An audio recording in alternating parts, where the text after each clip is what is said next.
Olá a todos, a todas e a todes.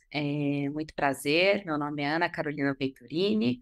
Eu sou diretora de Políticas de Ações Afirmativas no Ministério da Igualdade Racial e eu estou aqui para conversar com vocês sobre ações afirmativas e trazer um pouco do histórico dessas políticas, né, no Brasil e no mundo, e alguns conceitos, alguns debates que a gente tem sobre esse tema aqui no Brasil. Então, na estrutura aqui da nossa aula, a gente vai começar falando um pouco sobre o que são ações afirmativas, falar um pouco do conceito, das principais modalidades de ação afirmativa, quem são os principais beneficiários dessas políticas, para depois traçar um pouco do histórico dessas políticas no Brasil e no mundo, falar um pouco da legislação brasileira e de algumas decisões judiciais que foram importantes e marcantes. Depois abordar as ações afirmativas no ensino superior, então na área da educação, falando um pouco da lei de cotas no ensino superior, e depois das ações afirmativas na pós-graduação, que é um tema que começou a ser bastante discutido nos últimos anos, e finalizar com as ações afirmativas no serviço público. Tá bom? Então vamos lá.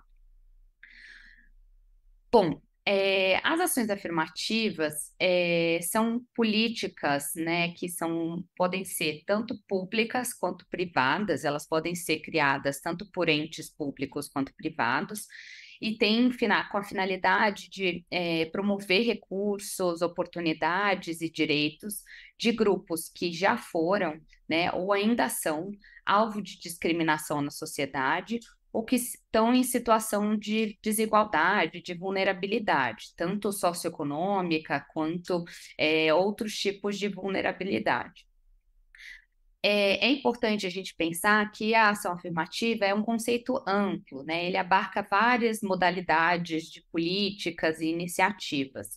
É muito comum a gente confundir, principalmente aqui no Brasil, a ação afirmativa com uma das modalidades, que é a reserva de vagas, né? A cota, mas a ação afirmativa é um conceito bem amplo, né?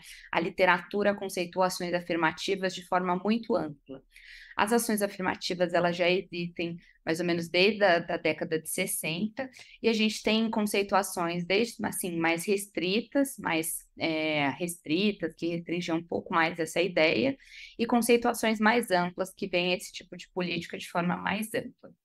Então, eu trouxe para vocês dois conceitos que são bem, mais ou menos, não opostos, mas que trazem esse exemplo de uma conceituação mais restrita e uma conceituação mais ampla.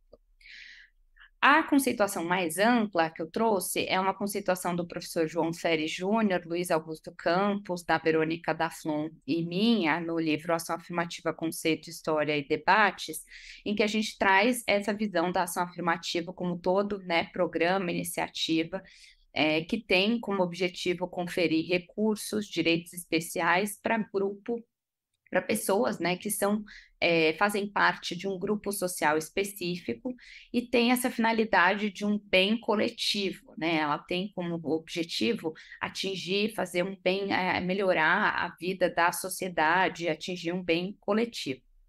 Em geral, tem várias categorias, né, vários grupos sociais que podem ser alvo dessas políticas de ações afirmativas, e há muitos recursos e oportunidades que podem ser distribuídos por meio dessas políticas, como participação política, acesso à educação, serviços de saúde, acesso ao mercado de trabalho, reconhecimento cultural e histórico, né? Então, a gente tem exemplos muito variados, né? Então, tem a participação, por exemplo, de mulheres no legislativo, que é uma ação afirmativa, a questão de reconhecimento cultural de povos indígenas, povos autóctones, que a gente tem, por exemplo, no Canadá e alguns outros países, a questão de políticas de saúde focalizadas em grupos específicos, todos são consideradas ações afirmativas que objetivam aí conceder recursos específicos, né, oportunidades e direitos para determinados grupos. Mas a gente tem conceituações mais restritas, né? Como, por exemplo, a do professor Randall Kennedy, que é um professor da Universidade de Harvard, que ele diz que as ações afirmativas são políticas que oferecem aos indivíduos de determinados grupos uma preferência sobre outros na competição por emprego, educação ou outros recursos valiosos. Então, ele restringe a ação afirmativa a essa questão da preferência, né? Mas a gente tem visto a ação afirmativa ser tratada dessa forma mais ampla, né? E não só como essa questão de preferência, mas também como a concessão de outros direitos e outros tipos de recursos e oportunidades. Então, a gente tem várias conceituações e várias formas de lidar com essa temática.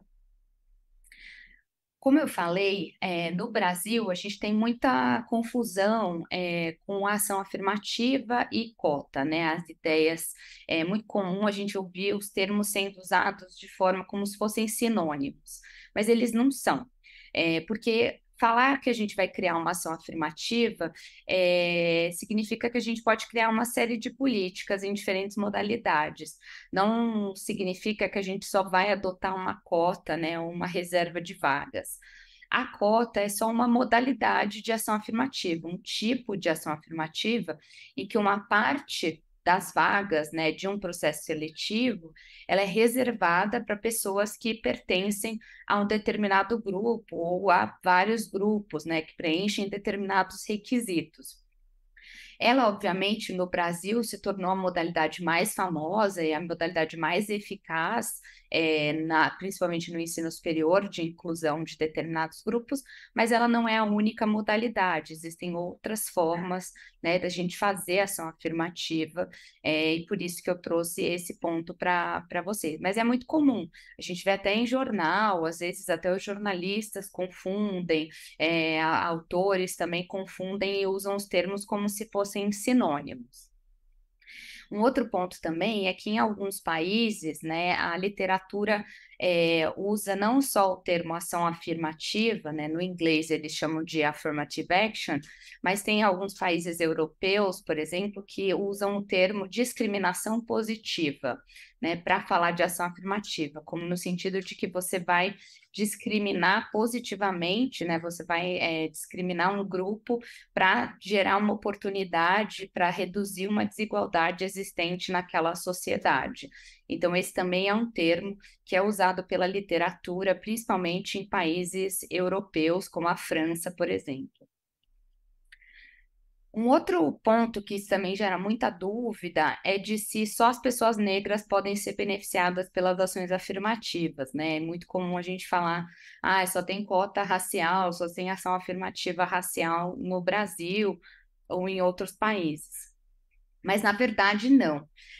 As ações afirmativas, elas podem beneficiar muitos grupos, né? A gente tem exemplos desde a década de 60 de ações afirmativas beneficiando diferentes grupos sociais.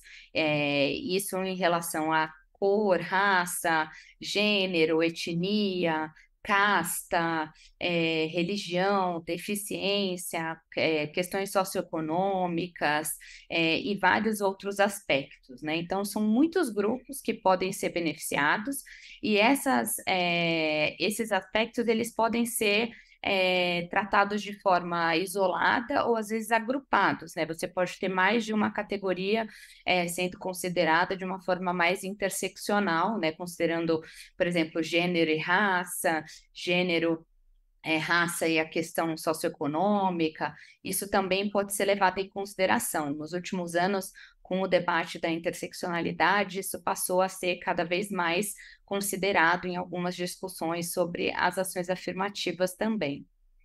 No Brasil, a gente tem alguns dos principais beneficiários que eu trouxe são os estudantes de escola pública e de baixa renda, principalmente nas ações afirmativas no ensino superior, as pessoas com deficiência, que são beneficiárias de ações afirmativas não só no ensino superior, mas também no mercado de trabalho, e no serviço público, as pessoas negras, tanto as pessoas pretas quanto as pessoas pardas, indígenas, quilombolas, mulheres, pessoas trans, pessoas refugiadas e vários outros grupos que começaram a ser considerados nos últimos anos, em razão de questão de etarismo, regionalidade e outros aspectos relacionados à diversidade, né, do nosso país. Então, são muitos grupos que podem ser beneficiados por essas políticas.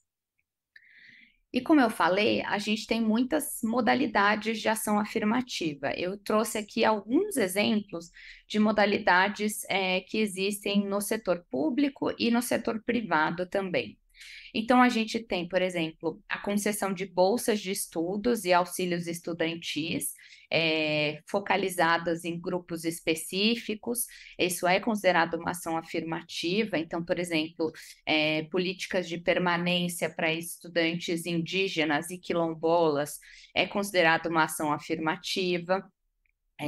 Bolsas de estudo como o ProUni, né, o Programa Universidade para Todos, que também tem um recorte étnico-racial e de renda, também é considerado uma política afirmativa. A preferência na contratação de contratos públicos, né? Isso em alguns países, alguns grupos têm uma certa preferência na celebração desses contratos com os entes públicos, para garantir uma competitividade maior e uma diversidade maior nessas contratações. A participação política, então a gente tem cotas em cadeiras do legislativo, cotas, né, nas campanhas, né, nas candidaturas e vários outros tipos de ação afirmativa, serviços de saúde, como a Política Nacional de Saúde da População Negra, que também é considerada uma ação afirmativa, admissão nas universidades, como a lei de cotas que a gente tem no Brasil, políticas focadas em proteção do patrimônio cultural, olhando para grupos específicos e a valorização da cultura de grupos específicos. Então, por exemplo, o Canadá é um país que tem várias ações afirmativas, olhando para grupos culturais, né, grupos específicos e proteção do patrimônio cultural, por exemplo, desses grupos. O Brasil também tem algumas políticas e o acesso ao mercado de trabalho, como a gente tem visto nos últimos anos, não só além das políticas para acesso ao serviço público, mas também o mercado privado, criando processos seletivos exclusivos, levando em consideração a diversidade nas seleções das vagas para as empresas e criando outras políticas de desenvolvimento e outras questões relacionadas ali ao mercado de trabalho privado. E essas medidas, as ações afirmativas, elas vão variar num espectro de rigidez. A gente tem desde formas mais brandas de ação afirmativa, como, por exemplo, os bônus, as bonificações, que era uma modalidade usada, por exemplo, nas universidades estaduais paulistas, nos vestibulares, em que os estudantes ganhavam pontos adicionais no vestibular, ou, por exemplo, a divulgação de vagas direcionadas para determinados grupos, com o objetivo, né, de alcançar grupos específicos, ou formas mais rígidas, como, por exemplo, a reserva de vagas, de oportunidades para grupos específicos. O importante de pensar na rigidez é que quanto mais rígida é a ação afirmativa, mais resistência ela gera na sociedade, principalmente em sociedades em que o debate racial, se ela for uma ação afirmativa racial, for muito intenso, ou o debate de gênero for muito intenso. Então, toda vez que a gente vai falar de cotas, seja de cotas para a população negra, cotas para mulheres no legislativo, a gente vai ter um debate muito intenso e muita resistência, porque isso envolve mexer em privilégios de grupos que estavam no poder antes, né, em situações, em posições de liderança, em posições de privilégio e poder, e para que a gente consiga colocar grupos que antes, né, não estavam nessas posições. Então, isso sempre envolve aí relações muito tensas e muita resistência. Então, esse é um ponto sempre importante de pensar. Em geral, as formas mais brandas, elas são são aceitas com um pouco mais de facilidade do que as formas mais rígidas.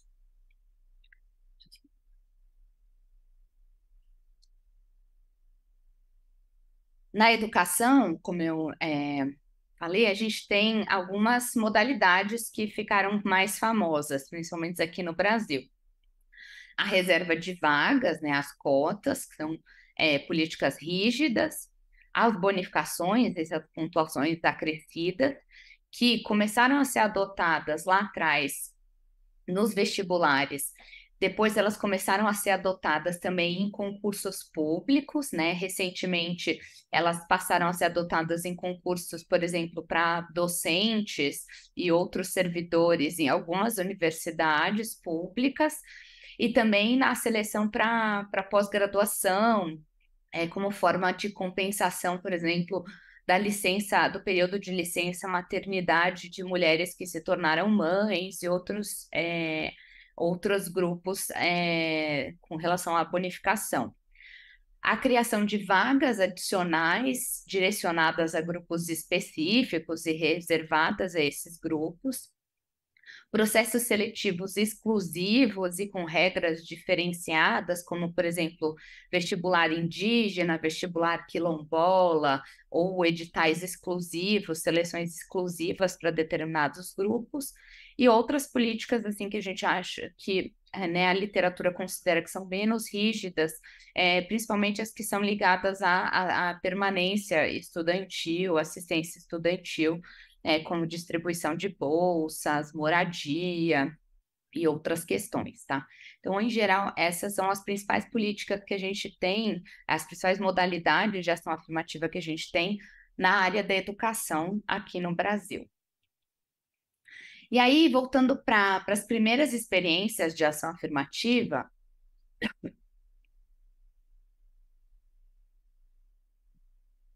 é muito comum a gente ler alguns textos e ouvir que o país pioneiro na adoção de ação afirmativa é os Estados Unidos.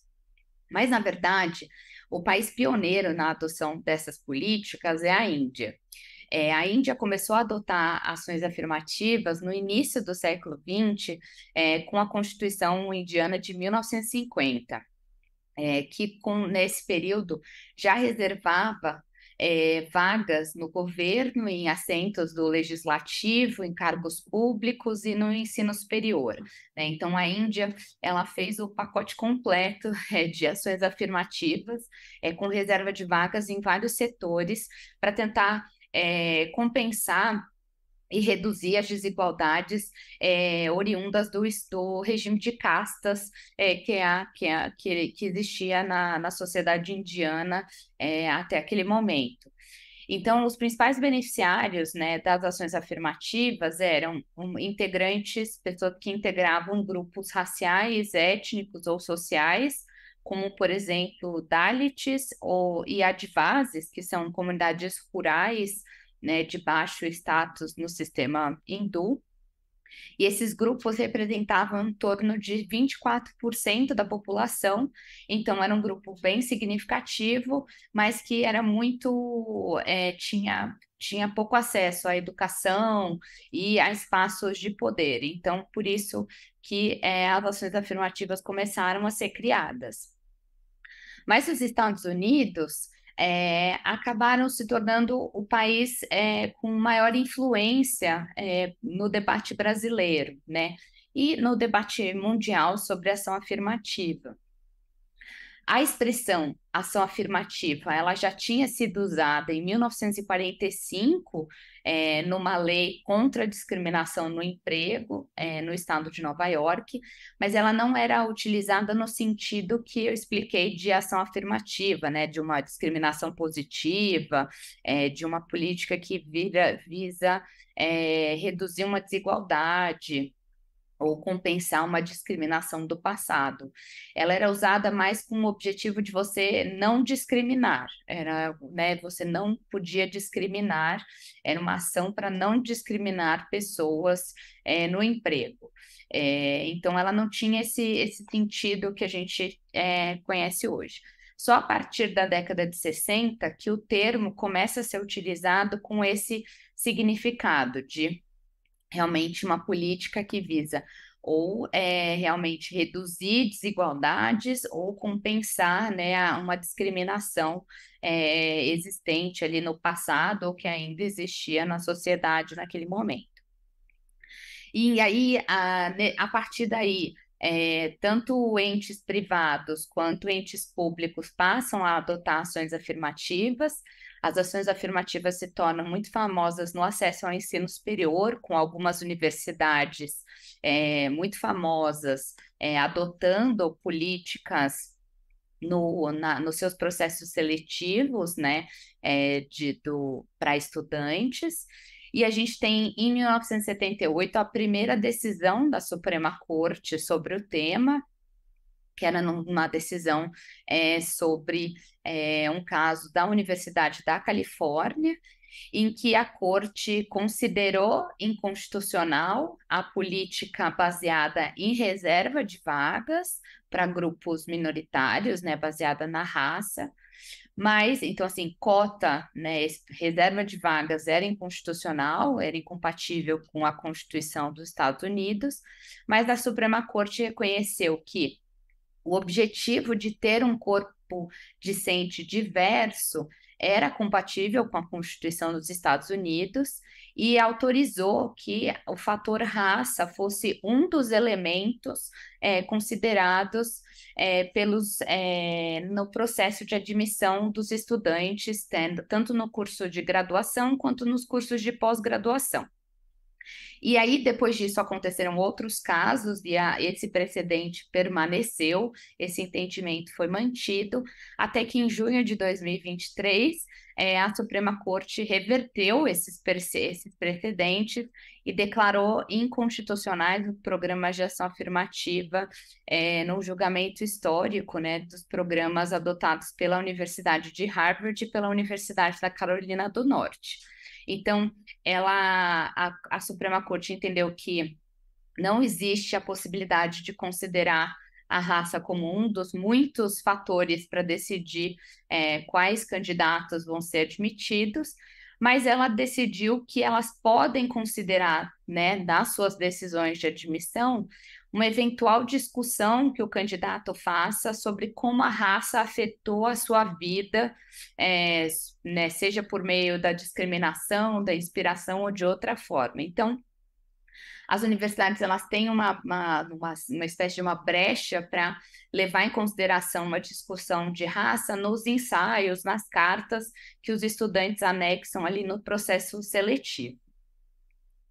E aí, indo para o Brasil, né? No Brasil, a gente começa a ter uma discussão sobre a questão racial muito forte no final da década de 70, né? Com os estudos de mobilidade social do professor Carlos Rasenbalg e do professor Nelson do Vale Silva, que começam a mostrar que a gente tinha não só uma questão, um problema de desigualdade social, mas um problema de desigualdade racial também, e que a gente tinha distinções entre pessoas brancas e negras, ou seja, mesmo controlando ali nas análises estatísticas pela classe social das pessoas, a gente tinha, as pessoas brancas tinham muito mais chances, né, de mobilidade social ascendente do que as pessoas negras.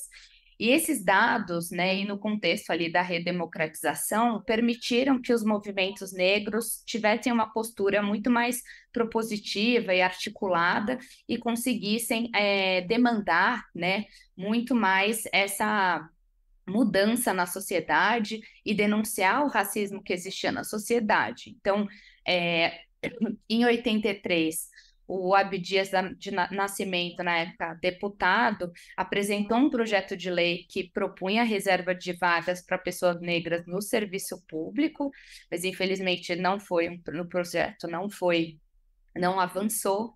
E aí, na Constituinte, na Constituição de 88, a gente tem a reserva de vagas para pessoas com deficiência, né, nos cargos e empregos públicos, previsto no artigo 37, e a gente tem as bases normativas para a criação de ações afirmativas aí muitos anos depois, né? Então, a gente começa esse movimento ali na década de 70, mas só lá para os anos 2000 que a gente começa a ter ações afirmativas sendo criadas efetivamente. Então, a introdução dessas ações afirmativas, elas são resultado de uma confluência ali de pressões que vieram das agências internacionais, da academia, né, de pesquisas acadêmicas, do movimento negro e de pessoas também que estavam na própria burocracia estatal, né? Em 1997, na época, o presidente Fernando Henrique Cardoso reconheceu a necessidade de políticas para diminuir as desigualdades raciais, mas era ainda relutante a implantação do modelo de ação afirmativa no país, principalmente com recorte étnico-racial. E aí, mas nessa época já começam muitos debates, né? Em 1999, a Universidade de Brasília começa a discutir a criação de ações afirmativas de forma muito intensa. Em 2001, a gente tem a Conferência de Durban, que foi um dos maiores eventos, né, realizados pela ONU para discutir os problemas gerados pelo racismo no mundo contemporâneo. Foi uma conferência que foi precedida por mais ou menos 3 anos de preparativos. Foram muitos seminários, grupos de trabalho para discutir essa questão. E o Brasil participou ativamente disso, e a conferência tem como resultado um plano de ação que tem como uma das suas diretrizes a criação de ações afirmativas na educação, no mercado de trabalho, em vários outros setores, com o objetivo de reduzir as desigualdades e a discriminação racial no país, né? Então, a Conferência de Durban é um marco muito importante, né, em todo o debate sobre ações afirmativas que a gente tem no país. Em 2002, a gente tem a Universidade do Estado do Rio de Janeiro e algumas outras universidades estaduais que tornaram as primeiras a criar ações afirmativas na modalidade de cotas, né, de reserva de vagas, em razão de leis estaduais. Então, foi um primeiro caso. 2002 é o primeiro ano, é o marco das ações afirmativas. Então, a gente tem mais de 20 anos de ações afirmativas no país. Então, foram duas modalidades de cotas, uma social para estudantes de escola pública e uma racial, estudantes pretos e pardos. A UNEB, a Universidade do Estado da Bahia, criou um programa de cotas raciais no mesmo ano. E em 2004, a UNB, a Universidade de Brasília, se tornou a primeira universidade federal a adotar cotas raciais. Então, a gente tem ali no início dos anos 2000 as primeiras experiências das ações afirmativas raciais no ensino superior.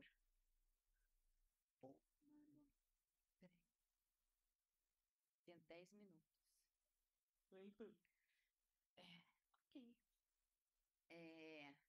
E aí eu trouxe aqui uma linha do tempo rápida sobre a legislação e as decisões judiciais. Então, a gente tem a Constituição de 88, um grande marco, prevendo uma ação afirmativa para pessoas com deficiência, a Conferência de Durban, de 2001.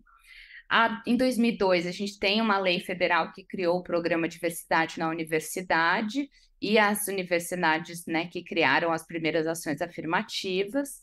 Em 2004, o governo federal cria o ProUni, o Programa Universidade para Todos, que é uma ação afirmativa mais nas universidades privadas.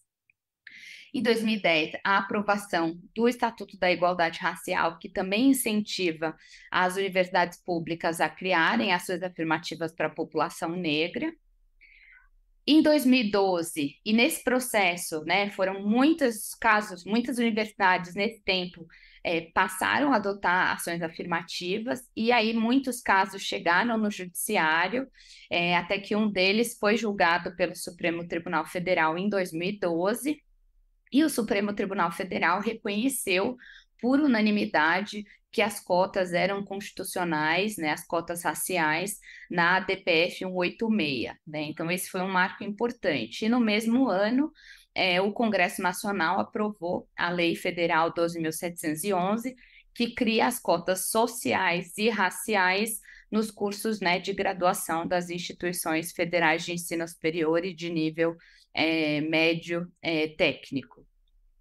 Depois disso, em 2014, o Congresso aprova a Lei 2.990, que reserva vagas nos concursos públicos, né, federais, e também em razão de questões de judicialização, em 2017, o STF reconhece a constitucionalidade dessa lei na ação direta de constitucionalidade 41. E nesse mesmo ano, a USP e a Unicamp, duas universidades estaduais de São Paulo, se tornam as últimas universidades a aderir à modalidade de cotas, né? Elas possuíam ações afirmativas, mas na modalidade de bônus, e elas passam a aderir à modalidade de reserva de vagas. E aí a gente tem um lapso temporal aí grande, e aí em 2023 uma das primeiras medidas do governo Lula III é o decreto 11.443, que estabelece uma meta, né, de preenchimento de no mínimo 30% dos cargos comissionados por pessoas negras, né? Então, esse é mais ou menos um histórico rápido aqui das ações afirmativas. E aí, passando rápido aqui para mostrar como funciona as ações afirmativas no ensino superior, a lei de cotas, né, como eu falei, o primeiro, ela cria ações, cotas sociais e raciais. Então, o primeiro recorte é estudantes de escola pública. Então, a gente tem a reserva de 50% das vagas para estudantes que concluíram ensino médio integralmente em escolas públicas. Depois disso, 50% dessas vagas são para estudantes de baixa renda. Então, né? E só depois que a gente adota os critérios raciais, né? O critério de reserva para pretos, pardos e indígenas, na proporção desses grupos no estado onde está a instituição de ensino superior, e depois a questão das pessoas com deficiência que foram incluídas, né, na lei em 2016. Né? E aqui eu trouxe também um outro gráfico que tem no site do Ministério da Educação, que mostra essa distribuição com números, né, para você ver a distribuição, por exemplo, em um curso com 100 vagas, por exemplo. Aí, assim, se a gente for olhar os resultados da lei de cotas, né, os dados têm mostrado que nos últimos anos a gente teve uma diversificação racial e socioeconômica no ensino superior público. Antes, a gente tinha que os estudantes da classe A, da camada mais rica da população, eles representavam a maioria dos estudantes da rede pública, né, de ensino superior. E hoje, eles não são mais a maior parte dos estudantes já estão das classes mais baixas. Então, a gente teve uma diversificação muito significativa em termos socioeconômicos desse grupo. Então, isso foi um aspecto muito positivo da lei de cotas. E no quesito racial também. Antes a gente tinha, em 2001, antes da lei de cotas, né, antes do início das ações afirmativas, a gente tinha mais ou menos 31% de estudantes pretos, pardos e indígenas no ensino superior público, e a gente em 2020 passa para 52%, muito mais próximo do que esses estudantes representam dentro da população brasileira, que é em torno de 56%. Então, hoje a gente já está numa situação muito melhor do que a gente estava antes. A gente ainda tem muitas desigualdades em termos de cursos, turnos, etc., né? Tem muita coisa ainda para trabalhar, mas a gente já está numa situação bem melhor do que a gente estava antes. E a gente tem, como eu falei, muitas diferenças em termos de cursos, né? Tem cursos em que a gente teve um impacto muito grande da lei. Então, cursos, por exemplo, como medicina, a gente tinha um número muito pequeno de estudantes que entraram, que eram de escola pública, e a gente teve um aumento muito significativo, né? A distância aqui entre as bolinhas, você vê que em pedagogia é muito pequenininha, entre 2012 e 2016.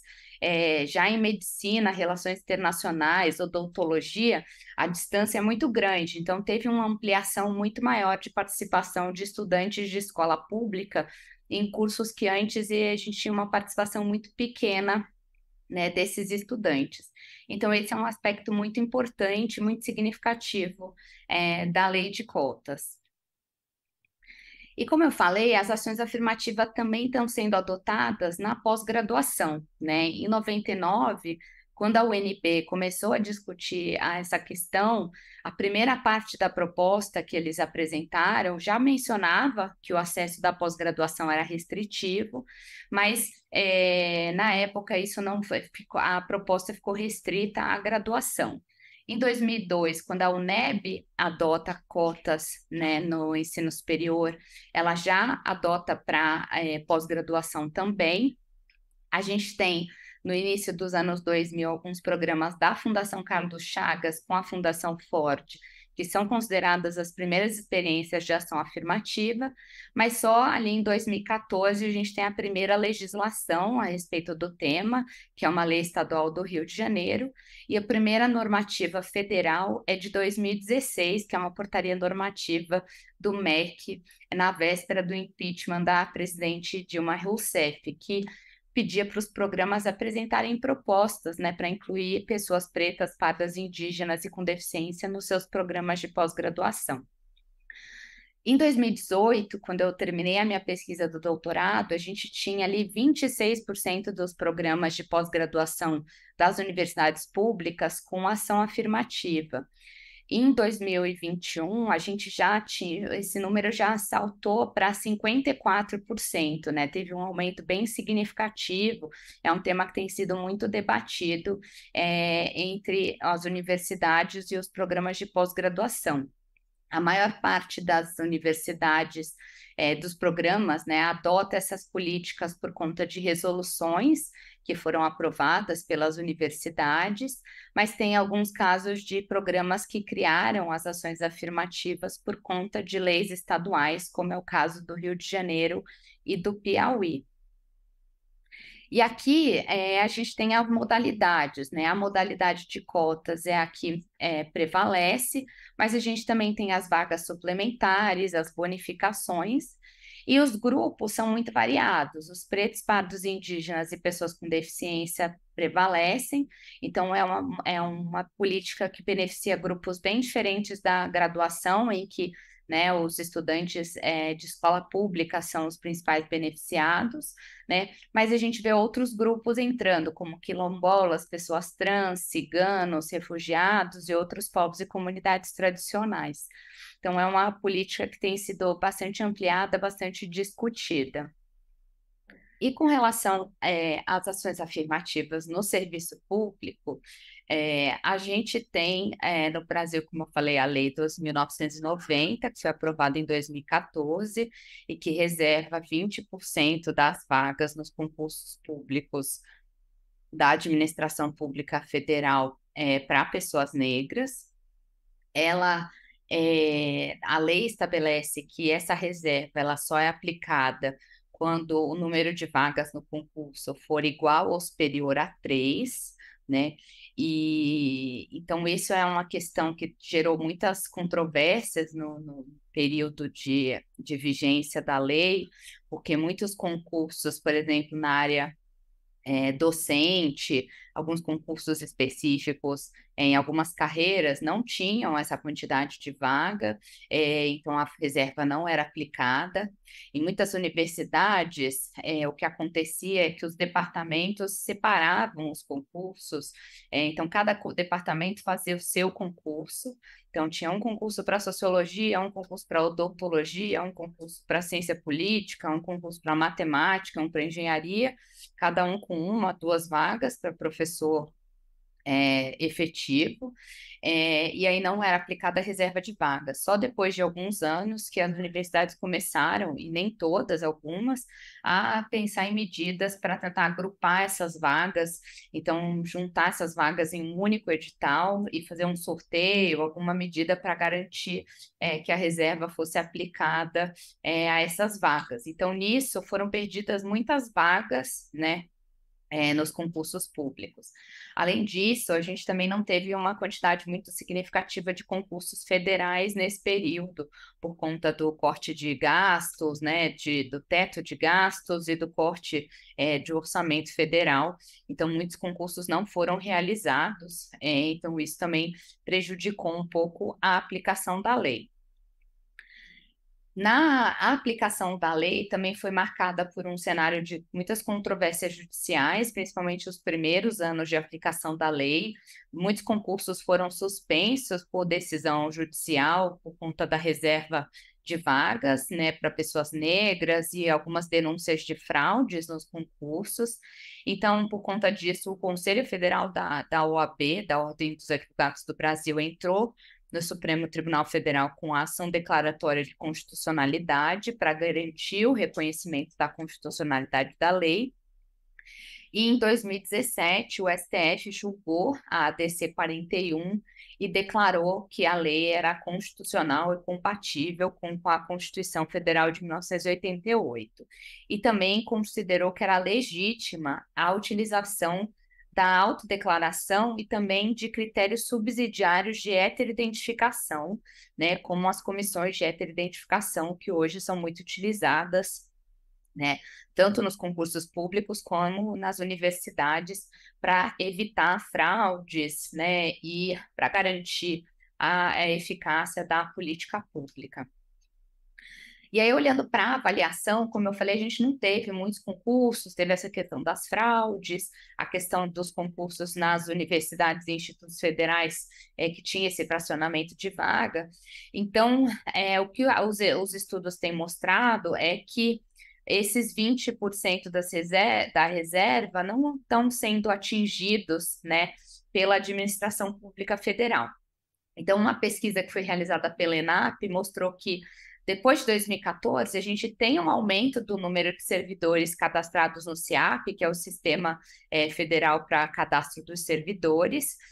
Esse tem um aumento ali em dezembro de 2013, era 27%, passa para 38% em 2017, mas não dá para a gente ter certeza de que isso aconteceu exclusivamente em razão da promulgação da lei, porque as pessoas podem ter entrado não só por ação afirmativa, elas podem ter entrado pela ampla concorrência também. A gente vê um estoque, né, de servidores negros aumentando, mas a gente vê que isso está se mantendo num patamar mínimo, né? Então, o estoque era de 2013, 28%, e chega em 31% ali em 2019, no estoque de servidores concursados ali por raça-cor. Então, a gente consegue ver que a lei, apesar dela ter auxiliado, né, no aumento do percentual de negros concursados no serviço público, ela não conseguiu ainda, não foi suficiente para aumentar esse percentual de forma expressiva. Por isso que agora, como a lei tem vigência até 2024, existe esse processo de prorrogação, né, de negociação no Congresso para prorrogação dessa lei por um prazo maior. E em 2023 também foi aprovado, como eu falei, a meta, né, de pessoas negras em cargos comissionados, né? A gente tinha dados do governo indicando que no alto escalão da administração federal, o percentual de pessoas negras era baixo, né? A gente tinha 9% dos cargos ocupados por mulheres negras e 20% ocupados por homens negros. Então, quanto mais alto a gente subia, maior era a exclusão de pessoas negras.